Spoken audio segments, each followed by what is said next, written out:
My dear students, yesterday we discussed lesson number 4, maps, and we discussed the definition of the maps. We discussed as a map is a representation or a drawing of the earth's surface. सतह पृथ्वी के सतह का आरेखन का प्रस्तुतिकरण एक map होता है और part of drawn on flat surface according to a scale और एक पैमाने का इसमें यूज होता है. But it is impossible to certain round shape completely. देखिए पूरे राउंड शेप को फ्लैटन करना असंभव सा रहता है. ये हमें इसकी डेफिनेशन में मैप की डेफिनेशन में हमने ये पढ़ा.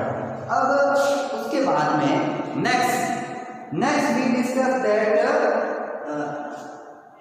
Maps provide more information than a globe. That is a fact. Maps provide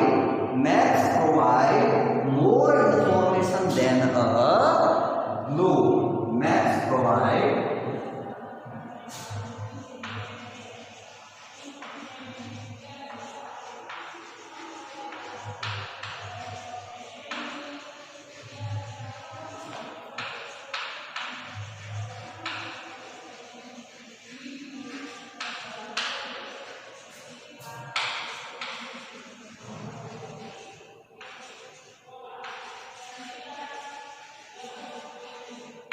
Okay,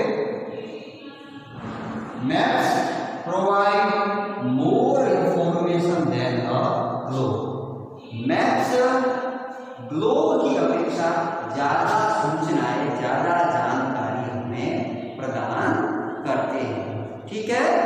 they are of different types. ये विभिन्न प्रकार के होते हैं. Some of them are described below. इनमें से कुछ एक यहाँ दिए गए हैं तो याद करो है, पर हमने इसको अब लिख दिया है पहले से. ठीक है. हाँ, first one is physical maps. Physical maps, we read maps showing natural features of the earth such as mountains. Okay, mountains, plateaus, पठार, पर्वत, पहाड़. उसके बाद प्लेन, मैदान, रिवर्स, नदियां, ओशियन, महासागर, etc. आर कॉल्ड फिजिकल और रिलीफ मैप्स. तो ऐसे मैप्स क्या कहलाते हैं? फिजिकल और रिलीफ मैप्स कहलाते हैं. Second was political maps. Maps showing cities, towns and villages and different countries and states of the world with their boundaries are called political maps. And third was thematic maps. Some maps focus on specific information such as road maps, rainfall maps showing distribution of forests, industries, etc. are known as thematic maps. Suitable titles are given on the basis of information provided in these maps. There are three components of maps: distance, direction and symbol. In the previous video we discussed and studied the first component as the distance, and today we are going to discuss the second component of map is direction. Direction का ये अर्थ होता है दिशा. क्या होता है? दिशा. Most map contain an arrow marked with letter N at the upper right hand corner. अधिकतर मानचित्रों में ऊपर दाहिनी तरफ तीर का निशान बना होता है. This arrow shows the north direction. ये तीर का निशान उत्तर की दिशा को दर्शाता है. It is called the north line. इसे उत्तर रेखा कहा जाता है.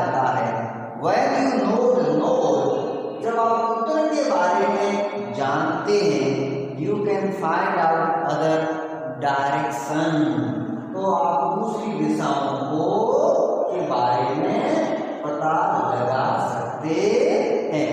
For example east, west and south, east, west और साउथ के बारे में। There are 4 major directions, north, south, east and west. यहाँ 4 मुख्य दिशाएं होती है, उत्तर, दक्षिण, पूर्व एवं पश्चिम। फिगर 4.2 में आप देख सकते हैं 4 मेजर दिशाएं दिखाई गई है, इनके बीच 4 और भी दिशाएं दिखाई गई है। Other 4 intermediate directions are north east, south east, south west and north west. और दूसरी ये 4 दिशाएं और दिखाई गई है, जिन्हें north east, south east, south waste और नॉर्थ वेस्ट के नाम से यहाँ नीचे 4.2 ये करके कार्डिनल डायरेक्शन हमें दिखाया गया है, ठीक है, जिन्हें प्रधान दिक्बिंदु के नाम से हिंदी में जानते हैं, ठीक है। Next, find out the following direction from the figure 4.8a, the direction of the community centre, the playground from Vikas house, the direction of school from shop. आपको क्या करना है, चित्र 4.1 से निम्नलिखित दिशाओं का पता लगाना है। विकास के घर से सामुदायिक केंद्र तथा खेल के मैदान की दिशा और दुकानों से विद्यालय की दिशा, ठीक है। We can find out the direction of a place with the help of the compass। हम दिशा सूचक या कंपास की सहायता से किसी स्थान की दिशा का पता लगा सकते हैं। It is an instrument used to find out main direction। ये यंत्र है जिसकी सहायता से मुख्य दिशाओं का पता लगाया जाता है, मुख्य दिशाओं का पता लगाया जाता है। Its magnetic needle always point towards north south direction। इसकी चुंबकीय सुई की दिशा हमेशा उत्तर दक्षिण दिशा में होती है। कंपास को भी यहाँ दिखाया गया है, कंपास को दिखाया गया है, कंपास को शो किया गया है। Compass in 4.2, here is a compass in 4.2 compass, ठीक है।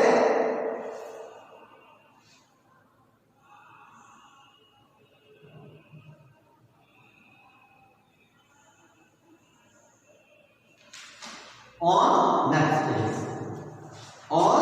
next page, the third component of maps is symbol, जिसको हम हिंदी में प्रतीक के नाम से जानते हैं। सिंबल जिसे कहते हैं, symbol, okay.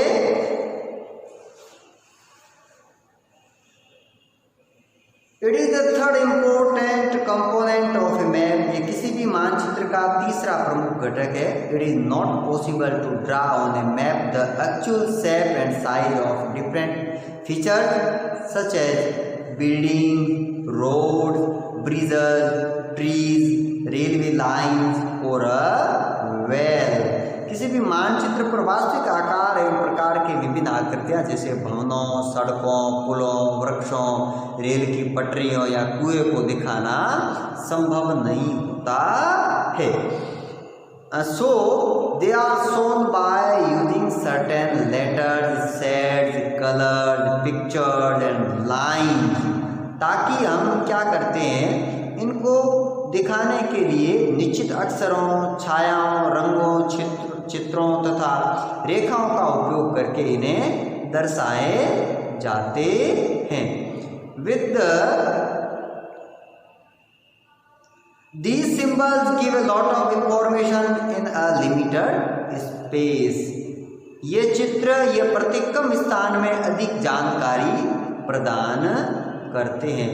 With the use of these symbols, maps can be drawn easily and are simple to read। इन प्रतीकों के इस्तेमाल के द्वारा मानचित्रों को आसानी से खींचा जा सकता है तथा इनका अध्ययन करना आसान होता है। Even if you don't know the language of an area and therefore cannot ask someone for directions, you can collect information from maps with the help of these symbols. अगर आप कहीं की एक क्षेत्र की भाषा को नहीं जानते और आप किसी से दिशाओं के बारे में नहीं पूछ सकते, तब भी आप इन चिन्हों की सहायता के द्वारा मानचित्र की जानकारी प्राप्त कर सकते हैं। Maps have a universal language that can be understood by all. मानचित्रों की एक विश्वव्यापी भाषा होती है जिसे सभी आसानी से समझ सकते हैं। There is an international agreement regarding the use of this symbols. इन प्रतीकों के उपयोग के संबंध में एक अंतर्राष्ट्रीय सहमति है।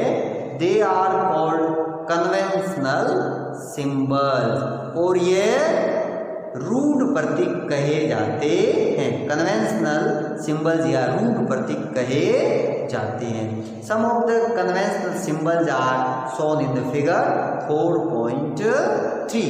कुछ एक सिंबल्स को यहाँ रूढ़ प्रतीकों को यहाँ दिखाया गया है। ठीक है। Various colours are use for the same purpose. विभिन्न रंगों का उपयोग भी इसी उद्देश्य से किया जाता है। For example generally blue is use for showing water bodies. Blue का प्रयोग नीले रंग का इस्तेमाल जलाशयों को दिखाने में करते हैं। ब्राउन फॉर माउंटेन्स, भूरे रंग का पर्वतों को दिखाने के लिए। येलो फॉर प्लेट्यू, और पीले रंगों का प्रयोग पठारों को दिखाने के लिए करते हैं। And green is use for plains, और हरे रंग का प्रयोग मैदानों को दिखाने के लिए होता है। तो यहाँ जो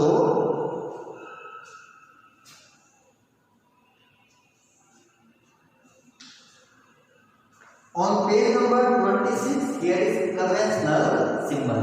conventional symbol है जिन्हें हम रूढ़ प्रतीक जिनको कहते हैं, एक एग्रीमेंट के थ्रू, इंटरनेशनल एग्रीमेंट के थ्रू इन्हें बनाया गया है और लिखा है कि there is an international agreement regarding the use of these symbols. Okay, we understand these conventional symbols.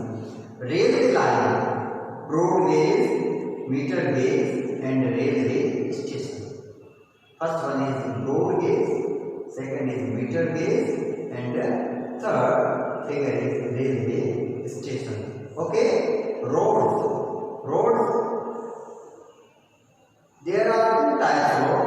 First is metal and second is unmetal. First is metal road and second is unmetal road.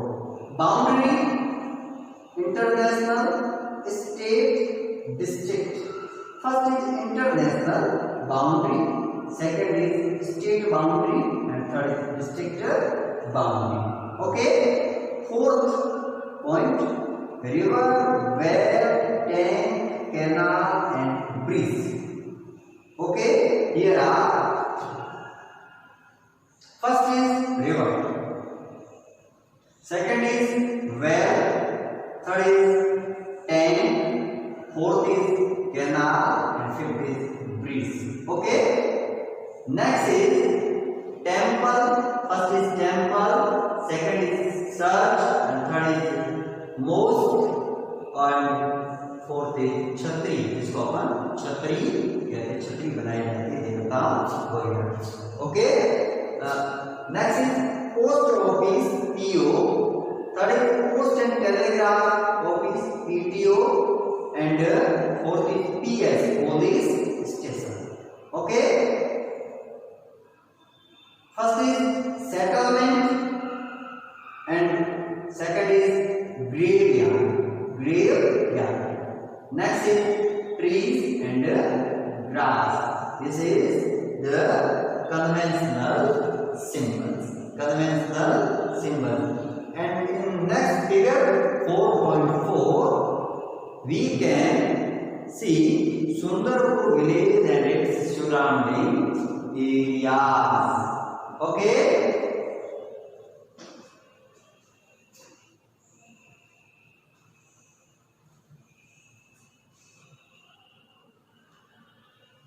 There are given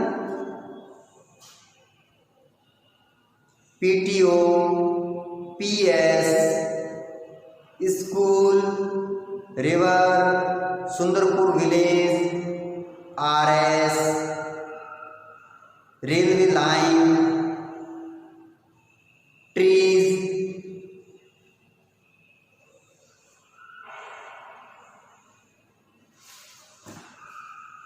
Vasantpur,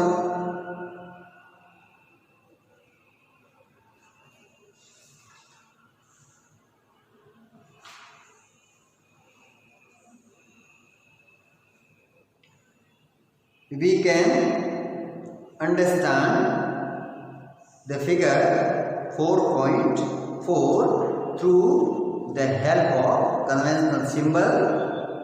These are given on page number 26, figure 4.3. Next topic is sketch and plan. These points we will discuss in next video. Thank you.